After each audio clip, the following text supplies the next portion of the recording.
Friends, कैसे हैं आप सब? उम्मीद करती हूँ आप लोग अच्छे होंगे। आज आपकी वर्कशीट नंबर 32 आई है। इसे अच्छे से लेबल कीजिए। डी डालिए, क्लास सब्जेक्ट अपना नाम, अपने टीचर का नाम लिख लीजिए। आज हम लोग पढ़ने वाले हैं ईश्वर से अनुराग।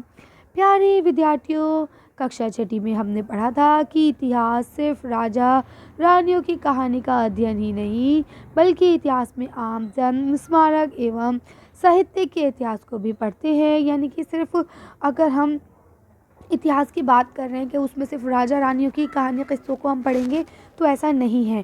इसमें हम लोग क्या क्या पढ़ते हैं, इसमें हम इतिहास के बारे में जानते हैं, है ना। आम जन यानी आम जनता कैसे रहती थी, क्या करती थी, उसके बारे में जानते हैं। इसी के साथ साथ कैसी कैसी बिल्डिंग्स बनी, कैसी कैसी स्मारक बनी, है ना। इन सब चीज़ों को भी हम इतिहास में ही पढ़ते हैं। आज जिस अध्याय को हम पढ़ना शुरू करने वाले हैं वे इतिहास के क्या है, भक्ति काल के नाम से जाना जाता है। हम ये पता लगाने की कोशिश करेंगे कि इस समय के संतों, लेखकों, नारियों व विभिन्न जाति धर्मों के लोगों का जीवन कैसा था। विभिन्न दर्शन व जीवन पद्धति के विषय में उनका नज़रिया क्या था। ठीक है, तो आज हम इसमें ये जानेंगे कि अल्लाह, गॉड, भगवान, इस पे कैसा लोगों का विश्वास था, वो किस तरह से इस पे विश्वास करते थे। ठीक है, और इसके जो कहते हैं ना, जो लीडर्स होते हैं, है ना, जैसे हिंदू धर्म में जो है वो आपको पंडित मिल जाएंगे, और आपके ईसाइयों में आपको पादरी लोग मिल जाएंगे, और मुस्लिम्स में आपको हाफिज़ और इमाम ये लोग मिल जाएंगे, है ना। तो ये सब क्या है, ये उनके लीडर्स है एक तरह से, है ना। और उसके बाद वहाँ के लेखक, इन लोगों की क्या नज़रियात है उसको हम जानेंगे।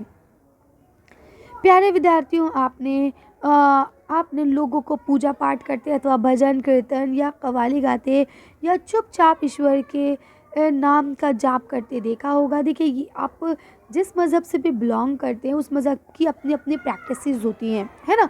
लेकिन ऑल ओवर हम क्या मानते हैं कि हम लोग एक ऐसी शक्ति जो दिखती नहीं है उसको मानते हैं, है ना, जिसने ये सारा संसार बनाया है। तो हम अलग अलग नामों से, अलग अलग तरीके से उसकी पूजा इबादत करते रहते हैं। आपने ये भी गौर किया होगा कि उनमें कुछ तो इतने भाव विभोर हो जाते हैं कि उनकी आंखों में आंसू भर आते हैं, है ना। कुछ लोगों को आपने देखा होगा भजन करते, कीर्तन करते, इतने ज़्यादा मतलब अपने आप को कंट्रोल नहीं कर पाते, रोने लगते हैं वो, है ना। ईश्वर के प्रति ऐसा प्रेम भाव या गहरी भक्ति उन विभिन्न प्रकार के भक्त तथा सूफी आंदोलन की देन है, जिनका 8वीं शताब्दी यानी कि मध्य काल में उद्गम होने लगा था। ठीक है, परमेश्वर का विचार। अब यहाँ परमेश्वर अल्लाह को, भगवान को ही कहा जाता है। तो उनका क्या विचार है, यहाँ लिखा है, बड़े बड़े राज्यों के उदय होने से पहले भिन्न भिन्न समूहों के लोग अपने अपने देवी देवताओं की पूजा किया करते थे। जब लोग नगरों के विकास और व्यापार तथा साम्राज्यों के माध्यम से एक साथ आते गए, तब नए नए विचार विकसित होने लगे। यहाँ बिल्कुल क्लियर बात है, बड़े बड़े राज्यों के उदय हुए, है ना। अलग अलग लोग अपने देवी देवताओं की पूजा किया करते थे, फिर सब लोग धीरे धीरे एक साथ मिलने लगे, विचारों का, इन सब चीज़ों का आदान प्रदान हुआ, है ना। तो नए नए विचार आने लगे। ये बात व्यापक रूप से स्वीकार की जाने लगी कि सभी जीवधारी अच्छे तथा बुरे कर्म करते हुए जीवन मरण और पूर्व जीवन के अनंत चक्र से गुजरते हैं। यानी ये वही अब आप अंधविश्वास कह लें या किसी मज़हब की वो कह लें, मैं इसमें कोई कमेंट नहीं करूँगी। लेकिन यहाँ पे ये कहना चाह रहे हैं कि हर इंसान अपने अच्छे बुरे के लिए करता है ना। और फिर वो ये भी मानता है कि मरने के बाद भी एक दुनिया है ना। उसके बाद पूर्ण जन्म होता है, कुछ लोगों में माना जाता है, कुछ में नहीं माना जाता है, उसको मैं नहीं कह रही हूँ, लेकिन ये सब थिंकिंग है लोगों की। ठीक है, ये विचार भी गहरे क्या हो गए, बैठ गया था कि सभी व्यक्ति जन्म के साथ भी एक बराबर नहीं होते हैं। ये मान्यता कि समाज विशेष अधिकार किसी उच्च परिवार अथवा उच्च जाति में पैदा होने के कारण मिलता है, कई पंडितपूर्ण ग्रंथ का विषय था। यानी कि ये भी एक थिंकिंग थी लोगों की कि हर कोई जो है ना जन्म से सामान्य नहीं होता है। जो जिस धर्म से पैदा हुआ है, जो जिस परिवार में पैदा हुआ है, वो उसी का मतलब उसी से बिलोंग करेगा और उसको उसी के अकॉर्डिंग इज्जत दी जाएगी। अनेक लोग ऐसे विचारों के कारण बेचैन थे, यानी उनको बुरा भी लगता था कि भाई अगर हम किसी नीची जाति के घर पैदा हुए तो इसमें हमारी क्या गलती है भाई, है ना। तो अब क्या लिखा है, इसके लिए वे बुद्ध तथा जैन के उपदेशों की ओर उन्मुख हो हुए, जिनके अनुसार व्यक्तिगत प्रयासों से सामाजिक अंतर को दूर किया जा सकता है और पूर्ण जन्म के चक्र से छुटकारा पाया जा सकता है। ये सब थिंकिंग थी बेटा, ये नॉर्मल थिंकिंग है। इसे मतलब हम ये कह सकते हैं, क्योंकि उस ज़माने में लोग इतने पढ़े लिखे नहीं हुआ करते थे, तो कहीं ना कहीं अंधविश्वास भी फैला हुआ था। यहाँ क्या लिखा, कुछ अन्य लोग परमेश्वर संबंधित इस विचार से आकर्षित हुए कि यदि मनुष्य भक्ति भाव से परमेश्वर की शरण में जाए तो परमेश्वर व्यक्ति को इस बंधन से मुक्त कर सकता है। श्री मद्विगीता में व्यक्त है ये विचार। ठीक है, क्या बोलते हैं भगवद गीता में क्या लिखते हैं, सामान्य सन जो ईस्वी सन है कि प्रारंभिक शताब्दी में लोकप्रिय हो गया था। ठीक है, आगे क्या बोलते हैं, विदेश धार्मिक अनुष्ठानों के माध्यम से शिव, विष्णु और तथा दुर्गा को परम देवी देवताओं के रूप में पूजा जाने लगा। साथ साथ भिन्न भिन्न क्षेत्रों में पूजे जाने वाले देवी देवताओं को शिव, विष्णु या दुर्गा के रूप में माना जाने लगा। ठीक है, मतलब अलग अलग जगहों पे अलग अलग देवी देवताओं को पूजा जाता है। देखिए ये तो आज भी है ना। मज़हब के साथ साथ एक ही मज़हब के लोग अलग अलग देवी देवताओं को पूजते हैं, है ना। यहाँ लिखते हैं स्थानीय मिथक तथा किस्से कहानियाँ, जो स्थानीय मिथ हुआ करती थी, पुरानी बातें कि भाई ये चीज़ें मिथ हैं कि ऐसा हुआ तो ऐसे ही होगा, है ना, वो सारी चीज़ें। और जो किस्से कहानियाँ थी वो कथाओं के अंग बन गए।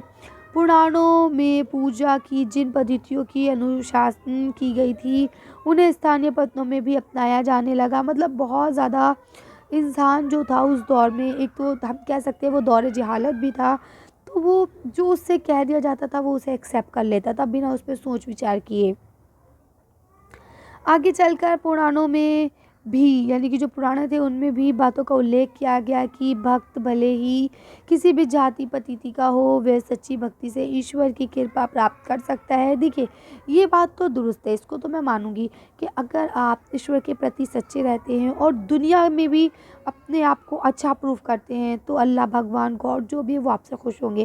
क्योंकि देखिए आप कोई भी धर्म के मानने वाले हो, किसी भी धर्म की प्रैक्टिसेस को अपनाते हो, लेकिन क्या होता है कि सब धर्म का एक बेसिक कहते हैं ना नींव है, क्या है कि आप किसी भी धर्म को मानने से पहले इंसान है और आपका जो मेन धर्म है वो इंसानियत है ना।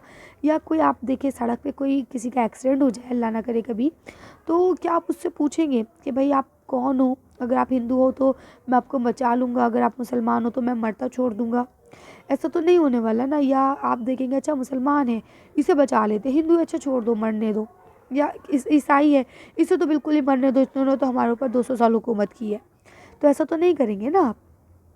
क्या होता है, अगर कोई इंसान घायल पड़ा है आप पहले उसे उठा के हॉस्पिटल ले जाते हैं, उसके बाद पूछते हैं कि भाई क्या हो, कहाँ से हो, क्या नाम है तुम्हारा, कैसे हुआ तुम्हारे साथ ये सब, है ना।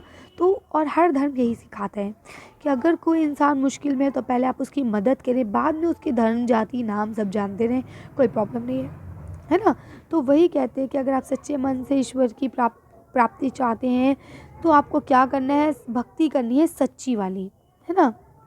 भक्ति की विचारधारा इतनी अधिक लोकप्रिय हो गई कि बौद्धों और जैन मत वालियों ने भी इन विश्वासों को अपना लिया। ठीक है ना, देखिए मतलब कहीं की बात कहीं कोई भी अपनाया जा रहा है, तो ये सारी चीज़ें थी, है ना। तो ये सिंपल सी वर्कशीट है, इसमें कुछ बहुत मुश्किल बात नहीं है। अब देखिए आपके प्रश्न उत्तर लिखे हुए हैं, यहाँ लिखा है किन विचारों के कारण लोग बुद्ध और जैन के उपदेशों के प्रति आकर्षित हुए। तो चलिए इसका आंसर देखते हैं। इसका आंसर यहाँ से लिखेंगे कि भाई उस वक्त लोगों को ये कहा गया था कि आप जन्म से भी बराबर नहीं है, यानी जब बच्चा पैदा होता है, जन्म लेता है, तो अब ये मान के चलते हैं कि सब बच्चे बराबर होते हैं, है ना। लेकिन उनसे ये कहा गया था नहीं, अगर आप ऊंची जाति में पैदा हुए हैं, अच्छे परिवार में पैदा हुए हैं, तभी आप अच्छे हैं, अन्यथा आप बिल्कुल गिरे पड़े हैं, है ना।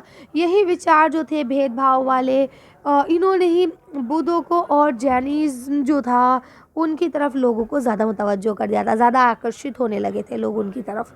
ठीक है, नेक्स्ट क्वेश्चन लिखा है श्री भगवद गीता जो है में व्यक्त परमेश्वर संबंधित किस विचार से लोग आकर्षित हुए। इसका आंसर देखते हैं फिर वीडियो को फिनिश करेंगे। आप इसका आंसर यहाँ से लिखेंगे। अन्य लोग परमेश्वर से संबंधित इस विचार से आकर्षित है कि यदि मनुष्य भक्ति भाव से परमेश्वर की शरण में जाए, अच्छे से बिल्कुल तहे दिल से इबादत, पूजा अर्चना, वंदना करे, तो क्या होगा, वो जो पुनर्जन्म वाला सिस्टम है उनसे, या और जो परेशानियाँ हैं, मुश्किलें हैं, नीचे होने का या ऊंचे होने की जो ये सब समस्याएं हैं, इनसे वो समाधान प्राप्त कर सकता है। ठीक है, चलिए तो आज की वर्कशीट को हम लोग यहीं खत्म करते हैं। आज की वीडियो में बस इतना ही। अगर आपको हमारी वीडियो पसंद आई हो तो प्लीज़ इसे लाइक और शेयर करें। अगर अभी तक आपने हमारे चैनल को सब्सक्राइब नहीं किया तो प्लीज़ हमारे चैनल को सब्सक्राइब करें। Thank you for watching.